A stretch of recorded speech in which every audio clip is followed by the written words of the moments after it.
Hello दोस्तों, आ चुके हैं एक नई वीडियो के साथ। दोस्तों, आईएसएस फिर से अपनी पावर में आ रही है। जी हाँ, आईएसएस एक समय एक्सट्रीम पावर में था।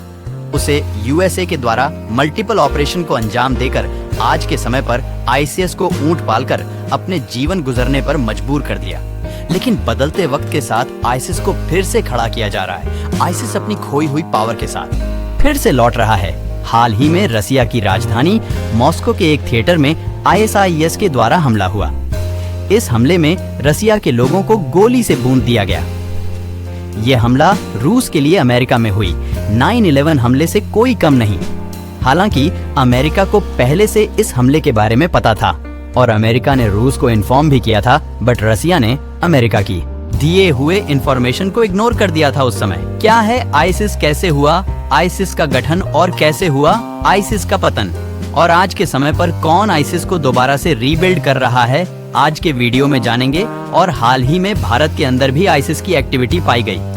भारत सरकार के द्वारा क्या एक्शन लिया गया है, इसे हम वीडियो के लास्ट में जानेंगे, तो बने रहिए वीडियो के लास्ट तक। वीडियो में आगे बढ़ने से पहले हमारे चैनल को सब्सक्राइब कर लेना ताकि ऐसी वीडियो आपके पास पहुंच सके। तो चलिए वीडियो के टॉपिक पर दोस्तों, आईएसआईएस यानी Islamic state of Iraq and Syria. दोस्तों, यह नाम एकदम से नहीं रखा गया, कहीं चरणों से गुजरने के बाद आईएसआईएस का नाम पड़ा। शुरू से जानने की कोशिश करते हैं, पॉइंट वेस्ट पॉइंट। दोस्तों, जब 1980 में रूस ने अफगानिस्तान में अपनी फोर्स उतारी, तब रूस के खिलाफ लड़ने के लिए यूएसए ने अफगानिस्तान की यूथ को बरगला कर एक ऑर्गेनाइजेशन एस्टेब्लिश किया जिसका नाम अल कायदा है। इसी अल कायदा का एक लीडर ओसामा बिन लादेन था। बाद में यूएसए ने मार गिराया।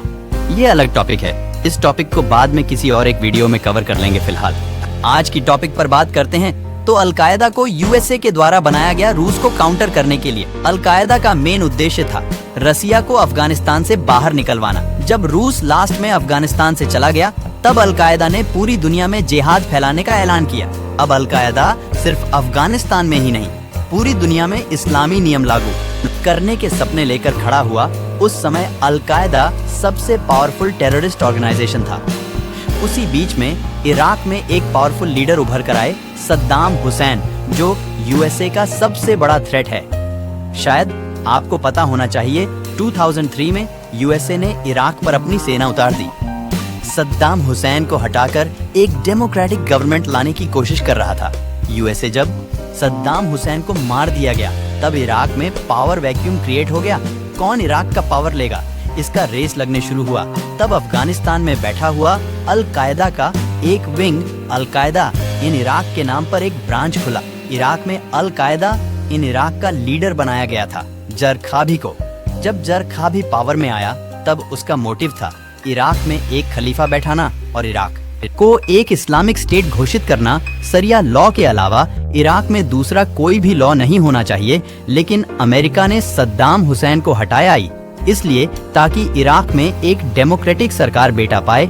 सद्दाम हुसैन को मारने के बाद इराक के आर्मी को डिसबैंड कर दिया यूएसए ने, और इसका फायदा हुआ अल कायदा इन इराक को। सद्दाम हुसैन की आर्मी अल कायदा इन इराक में ज्वाइन करने लगे और यूथ को ब्रेन वॉश करके ट्रेनिंग देने लगे।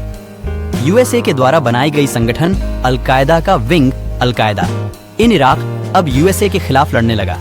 2006 में यूएसए के बॉम्बिंग में अल कायदा इन इराक के चीफ जरखावी मारा जाता है। जरखावी मरने के बाद नई और एक लीडर आता है अल मसरी, जो कि बहुत खतरनाक और बहुत ही रेडिकल लीडर है। अल मसरी पावर में आने के बाद अल कायदा इन इराक के नाम बदलकर इस्लामिक स्टेट ऑफ इराक रख दिया गया और साथ ही साथ बहुत सारे इलाके पर भी कब्जा कर लिया। कब्जा करे हुए इलाके पर पूरी तरीके से इस्लामिक लॉ लागू कर दिया। इतनी ज्यादा दहशतगर्द फैलाने लगे, खुद उनके ही लोग इनके खिलाफ होने लगे। औरतों को पत्थर मार के मार देना, सर तन से जुदा कर देना, ऐसे ऐसे वीडियो इंटरनेट पर सर्कुलेट करने लगा। ऐसी घटना घटते हुए देखकर खुद वहां के लोग यूएसए को मदद करना शुरू कर दिया और बाद में 2010 में अल मसरी को यूएसए के द्वारा मार दिया जाता है। प्रेडिक्शन किया जा रहा था अब आईएसआई पूरी तरीके से खत्म हो गया, क्योंकि लोग अब आईएसआई के खिलाफ हो चुके हैं। इसी बीच में यूएसए को एक बड़ी गलती हो जाती है। 2010 में यूएसए की सेना वापस बुला लेती है।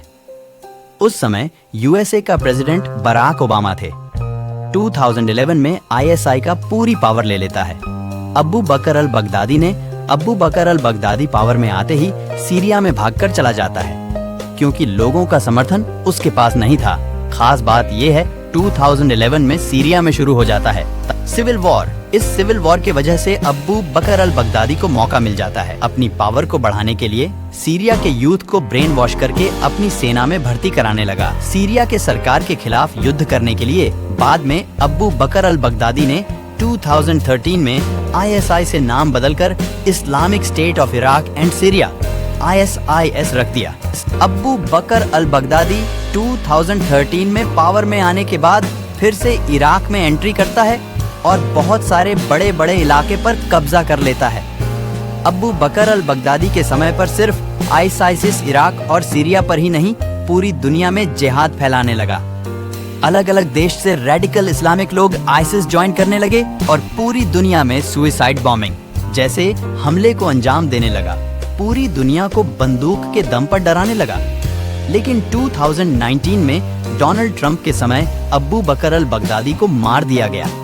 उसके बाद ISIS का सबसे बड़ा डाउनफॉल शुरू हुआ। अबू बकर अल बगदादी के जैसा पावरफुल लीडर ISIS को न मिलने पर ISIS का पूरा नेटवर्क खत्म होने लगा। लेकिन हाल ही में रूस में अटैक होने के बाद बड़ी बड़ी जियो पॉलिटिक्स रिसर्च ग्रुप का कहना है ISIS को फिर से पावर में लाने की कोशिश हो रहा है और ये USA कर रहा है। आप कहेंगे USA क्यों ISIS को फिर से रीबिल्ड करना चाहता है? USA ने तो इतने सालों से ISIS के खिलाफ लड़ा है, उसे मिटाना चाहता है। लेकिन बदलते जियो पॉलिटिक्स में आप देखोगे तो अमेरिका ISIS का यूज ईरान के खिलाफ करना चाहता है, क्योंकि इस समय ईरान डायरेक्ट USA से नहीं लड़ रहा, हमास को आगे कर रहा है, यमन में होतियों को सपोर्ट कर रहा है। इसलिए तो अमेरिका को पहले से पता है रूस में ISIS अटैक करने वाला है, क्योंकि USA ISIS के संपर्क में है। हमारी भारत में भी असम में ISIS के हेड को हाल ही में पकड़ा गया। इसका मतलब ISIS फिर से रिबिल्ड हो रहा है। आई होप आपको समझ आया ISIS का फुल स्टोरी कब कहां से शुरू हुआ।